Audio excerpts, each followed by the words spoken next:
Fíjense qué importante que es para esta concepción del saber griego, la musa.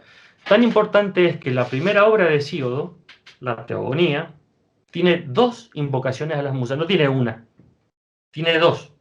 Y las dos son muy importantes porque dicen muchas cosas respecto de lo que es la función para esta mentalidad arcaica, la función de la musa como diosa, ¿no? Dice, empieza a invocarla. Yo, como les digo, voy a tratar de ir directamente al meollo de la cuestión y no leer todo.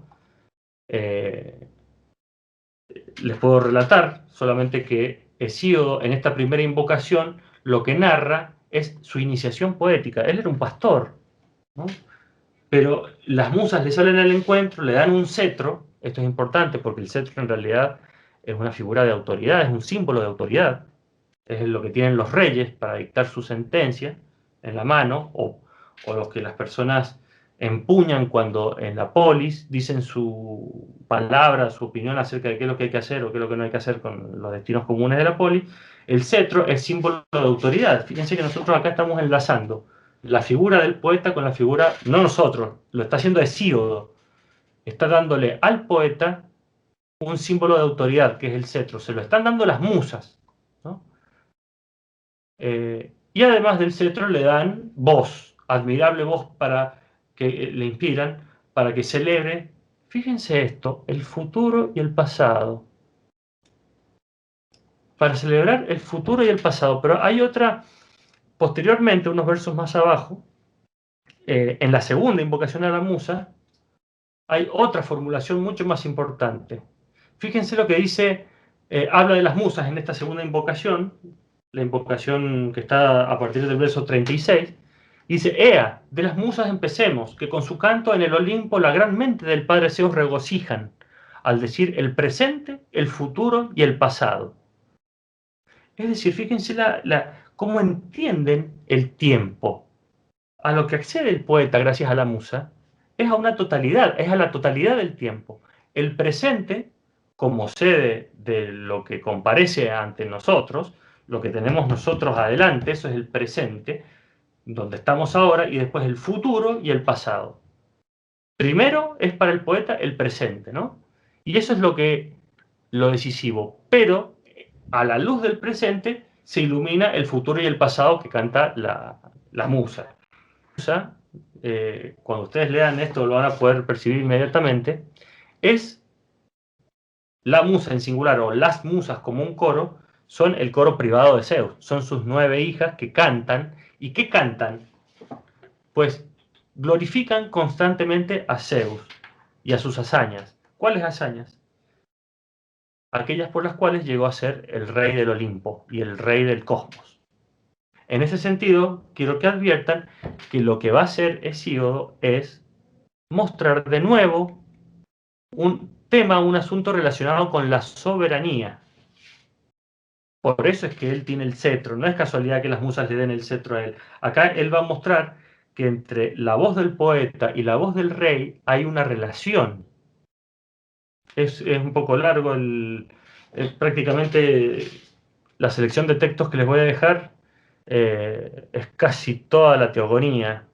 He sacado algunas partes un poco más áridas, pero es muy importante que lo lean para que capten que no es Homero un poeta que vino y habló de aspectos de la soberanía y de la sujeción y está aislado, sino que también Hesíodo habla de esto y Solón después, si es que alcanzamos a ver algo quizás mañana, veamos cómo es la reflexión de Solón acerca de los aspectos de la soberanía dentro de una polis. Acá van a ver muchos rasgos de las musas, ¿no es cierto?, que danzan en coros, etcétera, los nombres, Clio, Euterpe, Talía, etcétera. Es muy importante el dato que nos da el poeta, que son hijas de la memoria. La diosa, en realidad, es una titánide, Mnemosyne, es la madre de las musas. Y el padre es Zeus. Esta mnemosyne, esta memoria, no es una función psicológica como la nuestra. Nosotros utilizamos la memoria para recordar qué sea nuestra infancia, o lo que sucedió ayer, o lo que sucedió hace un año. La función de la memoria para esta mentalidad arcaica es la de acceder a ese todo que la musa le muestra. Las musas son hijas de la memoria porque pueden acceder a ese todo de presente, futuro y pasado, a ese tiempo dividido, pero total, porque las tres dimensiones de ese tiempo dividido son abarcadas por el saber de las musas. Claro, en el caso de Hesíodo, ¿por qué hablamos de presente, futuro y pasado? Porque él, en esta hora ya vamos a ver qué pasa con más detalle, pero en los trabajos y días, lamentablemente no podemos nosotros dar lugar a una aproximación a este texto, pero sí que él habla ahí del presente. Él tiene un problema con su hermano Perses, ¿no? Su hermano Perses, en un litigio judicial, le ha ganado unos terrenos que le correspondían en herencia. Se ha quedado su hermano Perses con más parte de lo que le correspondía de la herencia familiar. Y ahí comienza una situación de injusticia en donde él, o sea, él tiene la oportunidad, a partir de esa situación de injusticia que él sufre de parte de su hermano, para darle una serie de consejos sobre cómo hay que vivir, ¿no? Y le empieza a hablar, le empieza a dar una serie de recomendaciones sobre cuál es el destino de los mortales, que es el trabajar para obtener el sustento, y que la Eris Mala, aquella divinidad que impulsa a las personas al litigio, hace que uno se vaya y, a otras formas alternativas de encontrar riqueza, como por ejemplo los litigios judiciales. En definitiva, no quiero entrar más en esto, pero allí habla Hesíodo del presente y él le hace acceder a su hermano, por medio del canto que él ofrece en Trabajos y Días, una visión de cómo debe comportarse en la vida también, en el presente. Y ahí también tiene lugar aquel famoso mito que es el de las edades del hombre, las razas, las distintas razas, la raza dorada, la raza de plata, la raza de los héroes, etc. Y ahí, en cierta medida, la diosa, las musas, lo inspiran para hablar de cuestiones futuras, porque él habla en ese momento de lo que va a sucederle a la humanidad en un futuro inmediato, ¿no? Entonces, es el presente, el pasado, la musa habla del pasado cuando habla de la gesta de Agamenón, de lo que pasó con Aquiles, de lo que pasó con Ulises, eso está claro, y también del futuro, todo en orden a establecer cómo debe comportarse el hombre, ¿no? Y acá muestra en este fragmento que yo les he dejado, lamentablemente es un fragmento, eso es lo que les tengo que decir, un recorte. Para Hesíodo, ustedes lo van a poder percibir muy fácilmente, las musas tienen otra función, no solamente la función de revelar la verdad al poeta para que por medio de ellas el poeta se valga de una verdad acerca del destino del hombre. También las musas le inspiran las sentencias y las resoluciones a los reyes. Es decir, la musa, como diosa de un hacer saber, asociada a la soberanía porque son hijas de Zeus, también son aquellas que asisten a los reyes para que sus sentencias sean justas y por lo tanto sean obedecidas. Esto es lo que nos está diciendo Hesíodo en estas nuevas invocaciones a la musa que hace, anteponiendo a su poema toda una especie, una concepción acerca de la justicia y del vínculo entre el hacer saber de Zeus, porque claro, toda justicia procede de Zeus, en definitiva.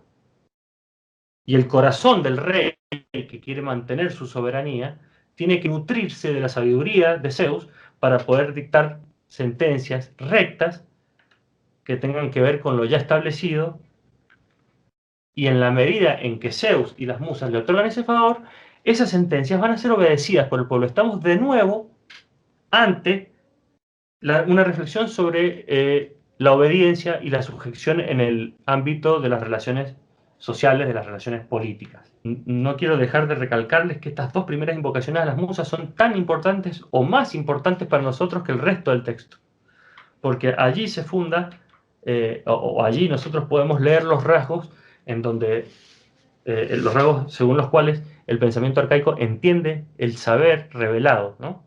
Este saber, quiero que ustedes lo vinculen con aquella definición que yo di en el primer video de obras sapienciales, ¿no? Sobre todo porque todos estos discursos se valen del hecho de ser revelados justamente por una divinidad para obtener su autoridad. Están vinculados, al estar vinculados con lo divino, están revestidos de autoridad, indudablemente. Entonces pertenecen a ese conjunto de obras sapienciales que yo mencioné en el primer video. Lo que pasa es que, claro, en Homero se ve un poco más difícil porque parece una mera narración. aclarado que son narraciones sobre hechos ejemplares, se ve que es el carácter de esta poesía es un carácter parenético, un carácter directivo. Ahora, en Hesíodo y en los trabajos y días, que es el texto que no vamos a ver, se ve mucho más claro que la poesía cobra una función directiva, ¿no? Entonces, ese conjunto de sentencias gnómicas, de recomendaciones acerca de cómo se debe vivir, que le dice Hesíodo a su hermano Perses, ya tienen una intensidad mayor respecto de lo que es la función directiva de este discurso, ¿no? Ahora, una vez establecido esto, con estas dos primeras invocaciones a las musas, veamos qué es lo que sucede, cuál es el contenido, en definitiva, el contenido de la teogonía de Hesíodo. Dice, al final de la segunda invocación, dice: decidme esto, oh musas, que tenéis moradas olímpicas desde el principio, y decid de ello qué fue lo primero. Entonces ahí, yo justamente esta parte la he cortado, yo he dejado la bibliografía, toda la bibliografía accesible en el aula virtual, en el repositorio de material. Le encargo a ustedes que si ustedes tienen interés en conocer un poco más esto, que lean todo el texto. Pero allí Hesíodo empieza a hablar de la constitución, ¿no? Cómo se formó el cosmos. Primero fue el caos, después surgió la tierra, después advino Eros, y después la tierra generó al cielo con sus mismas dimensiones, y después entre el cielo y la tierra tuvieron hijos, los hijos que son célebres hijos, ¿no? Los titanes, y también los cíclopes, y también los hecatonquiros. ¿Ah? Son tres grupos de divinidades: los titanes, los cíclopes y los hecatonquiros, los que nacen de la unión del cielo y de la tierra, ¿no? Esto fue lo primero, esto es lo que cantan las musas. Pero lo interesante aquí, y esto tiene que ver con lo que acabamos de ver en la invocación a la musa, el carácter de himno de este canto, consiste en que las musas van a contar cómo, a partir de esto primero, que tiene las connotaciones de lo informe y de lo desordenado, el cielo fecundaba la tierra, pero retenía a los hijos dentro de la tierra, no los dejaba salir a la luz. Entonces, este primer principio que narran las musas es un principio injusto, es un principio híbrido, un principio que atenta contra la honra misma de aquellos seres que merecen salir a la luz. Su padre no los deja, los retiene dentro de Gea. Entonces surge, ¿cierto? Crono, el hijo menor de todos los titanes, Crono, y junto con su madre Gea, idean una estratagema por la cual terminan cercenándole el miembro viril a Urano, una vez que Urano se acerca del cielo, se acerca a la Tierra para fecundarla nuevamente, y desde dentro de la Tierra, Crono con una herramienta, con una hoz, le cega los genitales a Urano, al cielo, y bueno, entonces ellos pueden salir a la luz de ahí en adelante. Pero todo es una situación completamente injusta. Un padre que no deja salir a sus hijos, que no deja salir a sus hijos del seno de la tierra. Y después un hijo que por medio de la violencia llega de cierta medida a imperar en todo el cosmos. Es una situación inicialmente injusta. Esto primero que narran las musas es una situación de injusticia. A partir de este inicio injusto, van a ocurrir una serie de cosas que hacen que Zeus llegue al poder. Y cuando Zeus llega al poder, las relaciones de justicia quedan restablecidas. Vamos a ver cómo. Claro, Crono no solamente cometió violencia con su padre al cegarle los genitales, sino que también repitió el gesto injusto, porque cuando él engendraba hijos con su esposa Rea, su esposa y su hermana, una de las titánides, él, una vez que daba a luz Rea a sus hijos, él se los tragaba. Esta es la historia de base. ¿Qué es lo que sucede? Crono se traga a sus hijos, sabemos que Zeus es salvado por su madre, va a Creta, crece y organiza un plan para derrocar a su padre. Le hace beber un emético, no sabemos cómo. Toda esta historia está relatada de manera muy reducida en Teogonía. Yo les he dejado allí lo que se llama mito de sucesión, que es justamente este relato. El relato a partir de el que Rea salva a su hijo. ¿Qué es lo que es un mito de sucesión? No es el primer mito de sucesión de la historia, el de la teogonía. Los mitos de sucesión son aquellos que relatan dan una narración acerca de cómo quien está en el poder actualmente consiguió ese poder. Este es el mito de sucesión de Zeus, cómo Zeus llegó al poder. Y eso, justamente, fíjense cuál es la respuesta de Hesíodo. ¿Cómo es que Zeus llegó al poder, no? Porque sí, una vez con una artimaña logra vomitar, que Crono vomite a sus hermanos, entonces él luego organiza desde el Olimpo, organiza la guerra contra los titanes, ¿no? Él como comandante supremo, pero no es nada fácil, son los titanes que están en el monte Otris y son muy fuertes, entonces antes de decirle lo que sucede después, que es fundamental que yo les diga que tanto los hecatonquiros como los cíclopes, que eran hermanos de los titanes, pertenecían a otra clase de seres, pero eran hermanos porque eran hijos de la tierra y el cielo. Por temor, Crono los había encerrado en el Tártaro, los había despojado de sus privilegios, los había, podríamos decir así, desterrado. La acción que cuenta Hesíodo es increíble porque a Hesíodo no le interesa la guerra y las vicisitudes de la guerra como a Homero. Entonces lo que cuenta, él se toma el tiempo, hay una cantidad grande de versos en donde él explica, en vez de decir cuestiones tácticas, cuestiones estratégicas, quién se enfrentó contra quién hirió a quién, cómo se acercaron al monte, cómo reaccionaron. No, lo que a él le interesa es la clave, cómo es que Zeus logró obtener un poder tal como para derrotar a los titanes. Y esto es restableciendo los honores de aquellas personas, de aquellos dioses, divinidades que habían sido lesionadas en su honor. Por ejemplo, los hecatonquiros. Los hecatonquiros, ¿quiénes son?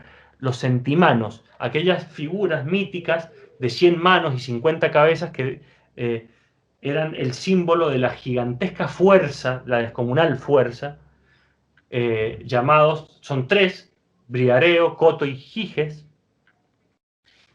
que habían sido, como les digo, por Crono, habían sido expulsados, habían sido retenidos, encarcelados, como quieran pensarlo, y lo que hace Zeus es, una vez liberado él y sus hermanos, va y los busca como aliados. Les promete que si él gana la guerra, los va a restablecer en los honores que habían perdido por culpa de Crono. Y en base a este contrato, y en base a esta reparación del honor de los hecatonquiros dicen, sí, Zeus, conocemos que tus pensamientos son excelentes y por lo tanto vamos a ponernos a tus órdenes y vamos a mostrar nuestra fuerza. Y se alían, y esta situación de alianza es la que en definitiva hace, porque después, claro, ahí entra en la descripción de la batalla, sí que después los hecatonquiros agarran con cada una de las manos rocas y le tiran a los titanes y los vencen con la fuerza, pero la idea acá, la idea subyacente y la idea importante que quiero que retengan es la unión de la fuerza y la justicia. Es decir, la asociación de la fuerza, los hecatonquiros, con la justicia, que es Zeus, hace que exista la soberanía. Después, claro, como estamos hablando en un lenguaje mítico, estamos tratando de entender cosas de un lenguaje mítico, el lenguaje mítico no se atiene solamente a mostrar un solo símbolo, sino que utiliza varios símbolos para la fuerza, entonces después habla de que Zeus está siempre flanqueado al lado, en el trono, a la derecha y a la izquierda, tiene a dos guardias, que son Kratos y Vía, que Kratos significa fuerza y Vía significa fuerza, es decir, es la fuerza unida a la soberanía, unida a la justicia. Y esos dos elementos son los elementos que hacen la posibilidad de que la justicia se concrete en el ámbito del gobierno. Y por sobre todo, una justicia que tiende a mantener los honores y los privilegios previos para las personas que son los aliados de uno, ¿verdad? Los aliados del jefe, y también el restablecimiento, y esto es muy importante, el restablecimiento del honor y de las prerrogativas que habían sido lesionadas. Zeus gana porque en vez de atemorizarse frente a estas estos símbolos de la fuerza que son sus tíos, los hecatonquiros, él no, él les da las prerrogativas de los dioses, les ofrece el néctar y la ambrosía.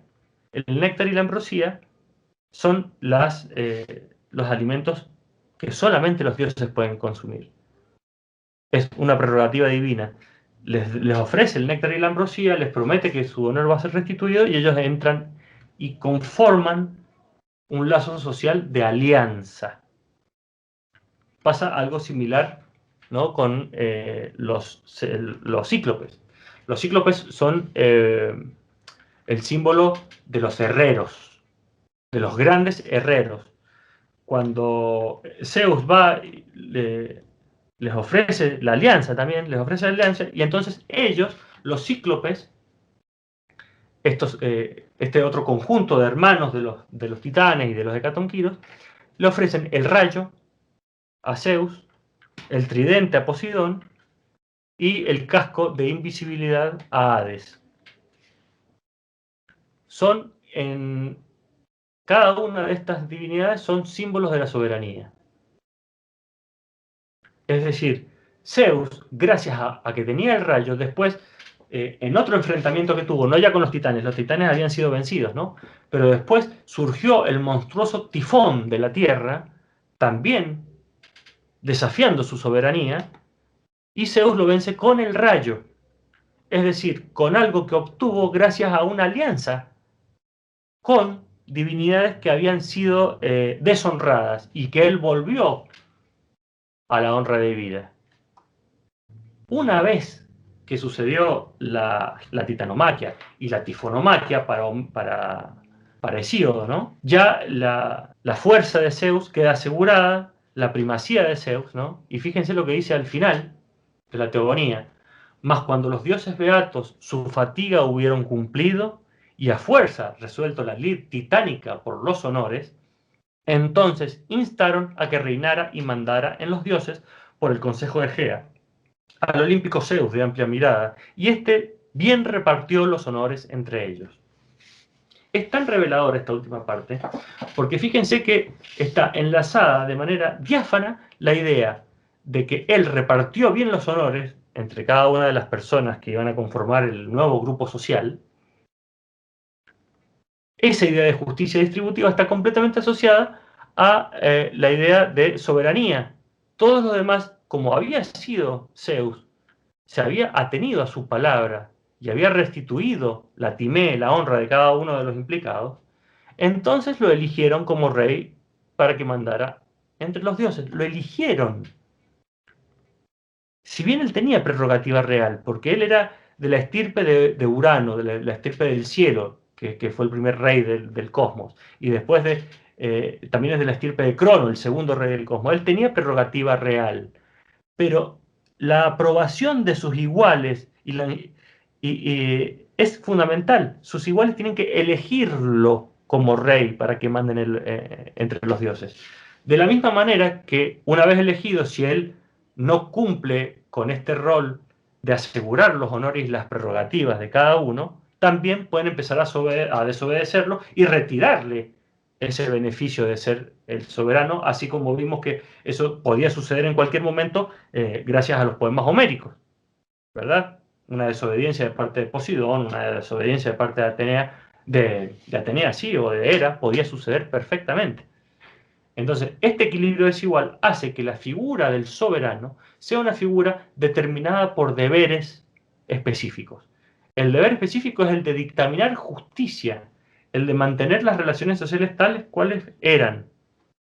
Una especie de inmovilismo social, si se quiere decir así, porque cada cual tenía fijada su prerrogativa de nacimiento y Zeus le correspondía defenderlas.